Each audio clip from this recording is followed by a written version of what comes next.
আসসালামু আলাইকুম, welcome to Faiza mom USA. আশা করি সবাই ভালো আছেন। আল্লাহর রহমতে আমরাও ভালো আছি। তো আমার হাজব্যান্ড আমার জন্য মাটির কি জিনিস আনছে সেটাই আপনাদের সাথে শেয়ার করব। তো চলুন আপনাদের সাথে শেয়ার করি।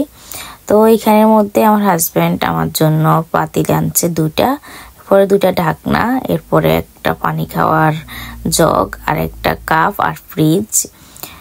তো আপনাদের কাছে কেমন লাগলো অবশ্যই কমেন্ট করে জানাবেন।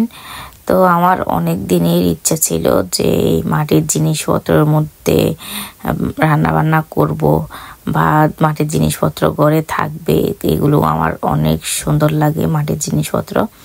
তো আসলে বলে না, শখের জিনিস যদি লাখ টাকা হয়, মানুষের যদি সামর্থ্য থাকে কিনার, মানুষের জিনিসগুলো করে।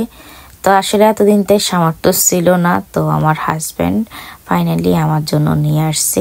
ও আমার প্রায় দিনে বলতো যে কিনে দিব, পরে কিনে দিব, কিন্তু হঠাৎ করে আজকে দেখি ও আমার জন্য এগুলো নিয়ে আসছে। আমি ভাবলাম যে বাজারের ব্যাগের ভিতরে বুঝি বাজার টাজার আছে যে জিনিসপত্র।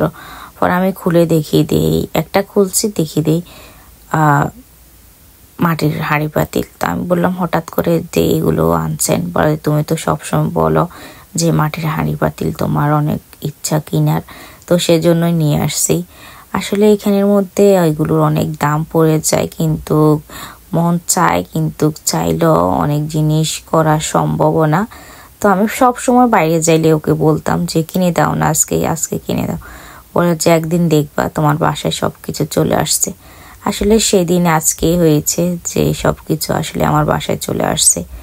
আসলে একবার ওকে যখন কোনো কিছু মুখ খুলে বলি, তখন এটা 2 দিন পরে হোক আর বা আগে হোক, এটা চলে আসে আমার বাসার মধ্যে। তো আপনাদের কাছে কেমন লাগলো অবশ্যই কমেন্ট করে জানাবেন। সবাই ভালো থাকুন, সুস্থ থাকুন। আল্লাহ হাফেজ।